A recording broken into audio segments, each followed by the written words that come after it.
Hello everyone, welcome to Eklavya Snatak. और आज की इस वीडियो में हम सभी बीए प्रोग्राम सेमेस्टर फर्स्ट से जो आपका सब्जेक्ट है इंट्रोडक्शन टू पॉलिटिकल थ्योरी और यूनिट 3 में जो आपकी कुछ डिबेट्स दी गई हैं, protective discrimination and principles of fairness, इसकी इजी समरी मैं आपको बताने वाला हूं। 10 मिनट्स के अंदर अंदर वीडियो को कवर करने की कोशिश रहेगी और आपको फ्री पीडीएफ नोट्स भी प्रोवाइड करवा दिए जाएंगे। So let's start the video. और आपसे रिक्वेस्ट है कि आप मुझे इंस्टा पे फॉलो कर लें। अगर आपको कुछ पूछना हो तो आप मुझे वहां पे मैसेज कर सकते हैं और टेलीग्राम ग्रुप ज्वाइन कर लें। वहां पे आपको नोट्स के पीडीएफ मिल जाते हैं जिसको आप डाउनलोड करके देख सकते हैं। और एकलव्य स्नातक 1 आपको सर्च मारना है टेलीग्राम पे, ये हमारा ग्रुप है। और सिलेबस की बात करूं तो यूनिट फर्स्ट मैंने आपको करवा दी है, यूनिट सेकंड भी करवा दी है, यूनिट थर्ड जो कि डिबेट्स हैं पॉलिटिकल थ्योरी के अंदर, जिसमें पहले डिबेट है आपकी protective discrimination and principles of fairness, ये मैं आज आपको करवाने वाला हूं। सबसे पहले मैं आपको बताऊंगा डिस्क्रिमिनेशन का मतलब होता है किसी भी तरीके का भेदभाव करना, लेकिन प्रोटेक्टिव डिस्क्रिमिनेशन का मतलब होता है पॉजिटिव भेदभाव, ऐसा भेदभाव जो करने से किसी का फायदा होता हो, जिन लोगों के साथ पहले बुरा हुआ हो। और मैं आपको समझाता हूँ। फॉर एग्जांपल, प्रोटेक्टिव डिस्क्रिमिनेशन को अफर्मेटिव एक्शन भी कहा जाता है या पॉजिटिव डिस्क्रिमिनेशन भी कहा जाता है। मीन्स ये जो हिस्टोरिकली कुछ लोग ऐसे होते हैं जो बहुत पिछड़े हुए होते हैं, जैसे इंडिया की बात करें तो एससी और एसटी कैटेगरी के जो लोग हैं उनके साथ हमारे हिस्ट्री के अंदर आप पढ़ोगे तो बहुत बुरा बुरा हुआ था। ऐसे में ये अपॉर्चुनिटीज उनको देना, मीन्स आप ये समझ लो प्रोटेक्टिव डिस्क्रिमिनेशन का मतलब होता है रिजर्वेशन पॉलिसीज जो होती हैं। तो हिस्टोरिकली जो ग्रुप्स बहुत ज़्यादा मार्जिनलाइज रखे गए थे, जिनको बहुत ज़्यादा डिस्क्रिमिनेशन का सामना करना पड़ा था, उनको थोड़ा सा अपलिफ्टमेंट देने के लिए, थोड़ा उनका भला करने के लिए ये रिजर्वेशन होता है। अब ऐसे में फेयरनेस के पर्सपेक्टिव से देखो तो कुछ लोग कहते हैं कि भाई ये प्रोटेक्टिव डिस्क्रिमिनेशन तो बहुत ज़्यादा ज़रूरी है, क्योंकि जो पास्ट में जिन लोगों के साथ अन्याय हुआ है उनको भाई एटलीस्ट कुछ तो मिले। और ये समझो कि जिनको कई 100 सालों तक पढ़ने ही नहीं दिया गया, आज अगर उनको रिजर्वेशन देकर आप थोड़ा सा प्रमोट कर रहे हो कि हाँ यार आप भी पढ़ो, थोड़ा उनको एम्पावर कर रहे हो, तो ये इसमें गलत क्या है। हालांकि कुछ लोग ये मानते हैं कि ये डिस्क्रिमिनेशन है जनरल कैटेगरी के साथ। अब जो जनरल कैटेगरी के लोग हैं वो ये मानेंगे कि भाई हमारे साथ तो भेदभाव हो रहा है, एससी एसटी वालों को तो रिजर्वेशन मिल रहा है, उनको तो कम नंबर में कॉलेज मिल रहा है, उनको तो कम नंबर में गवर्नमेंट जॉब मिल रही है, हमारे लिए तो कंपटीशन बढ़ गया है। अब ये बहुत ही बड़ी डिबेट है जब भी आपके इसमें दी गई है। एक तो इंटेंशनली ये प्रोटेक्टिव डिस्क्रिमिनेशन को डिज़ाइन किया जाता है कि ये जो जैसे भी ग्रुप्स हैं, डिसएडवांटेज्ड ग्रुप्स हैं, उनको ज़्यादा से ज़्यादा जो मतलब जिनको रिप्रेजेंटेशन नहीं मिला हिस्ट्री में, उनको एजुकेशन, एम्प्लॉयमेंट और बाकी के सेक्टर्स में थोड़ा फ़ायदा मिले। कोटा और टारगेट होता है कुछ, ये जो प्रोटेक्टिव डिस्क्रिमिनेशन होते हैं इसमें कोटा होता है। मींस जैसे आप जॉब में जाओगे, गवर्नमेंट जॉब में आपका कोटा होता है, यूनिवर्सिटीज़ में आपके लिए सीट्स जो होती हैं वो थोड़ी सी बुक होती हैं। और होता क्या है कुछ केसेस में जो कुछ इंडिविजुअल्स होते हैं अंडर रिप्रेजेंटेटेड ग्रुप्स के, उनको जो होता है कि मतलब कॉलेज एडमिशन में थोड़ा सा फ़ायदा मिलता है कि उनको थोड़े कम नंबरों में एडमिशन मिल जाता है। एम्प्लॉयमेंट, गवर्नमेंट जॉब्स वगैरह के अंदर भी उनको थोड़ा सा कम नंबरों में उनका हो जाता है क्लियर एग्ज़ाम।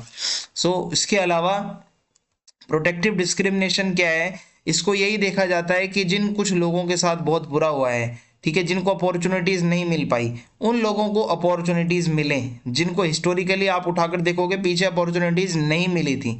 टेम्परेरी मेजर कुछ ये जो होता है प्रोटेक्टिव डिस्क्रिमिनेशन, कुछ कुछ जगहों पर इसको टेम्परेरी लागू किया जाता है, 5 साल, 10 साल, 20 साल, ऐसा नहीं लाइफ टाइम रिजर्वेशन चलता रहेगा।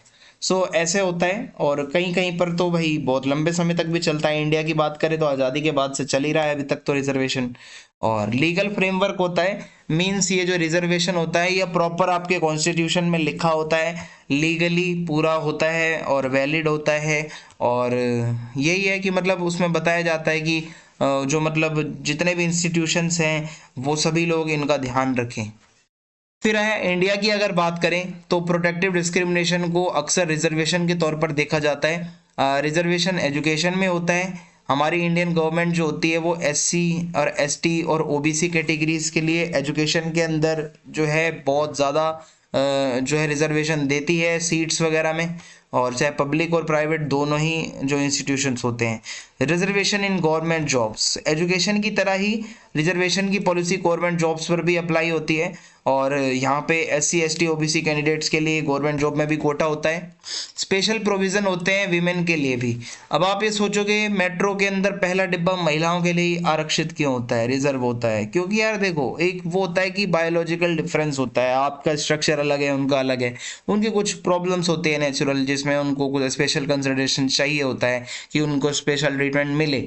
सो ऐसे में कुछ ये एक डिस्क्रिमिनेशन जो होता है ये पॉजिटिव होता है, मतलब ये थोड़ा सा उनको एम्पावर करने के लिए किया गया है, क्योंकि हिस्टोरिकली विमेन को भी इतना ज़्यादा मौका नहीं होता था कि वो बाहर जा पाए। सो ये होता है मेन पीछे का मकसद।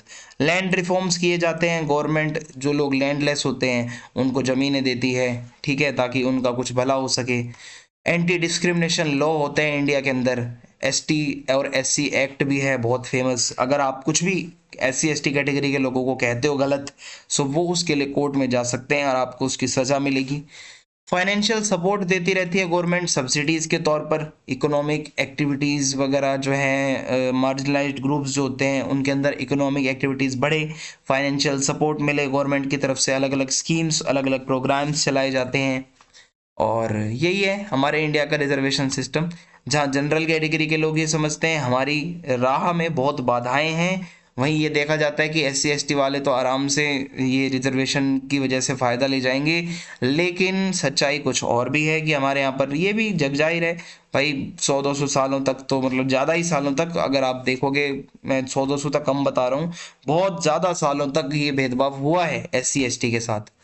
और अगर आप देखोगे प्रोटेक्टिव डिस्क्रिमिनेशन ये हो सकता है कि मतलब इक्वली सभी को ट्रीट करने के आइडिया से अगेंस्ट हो सकता है कि सभी को बराबर नहीं समझा जा रहा, SC ST वालों को स्पेशल समझा जा रहा है। बट गोल तो यही है ना कि जो लोग हिस्टोरिकल पिछड़े हुए थे थोड़ा इतिहास में, उन्हीं को बराबर में लाना। सो ये एक डिबेट का मुद्दा है, हर किसी के अपने पॉइंट ऑफ व्यू हो सकते हैं, सभी की आपको रिस्पेक्ट करनी होती है। और यही आज की वीडियो का टॉपिक था। अगर आपको वीडियो अच्छी लगी, चैनल सब्सक्राइब करें, फीडबैक लिखना ना भूलें कमेंट में, और वीडियो शेयर कर दें। जय हिंद, जय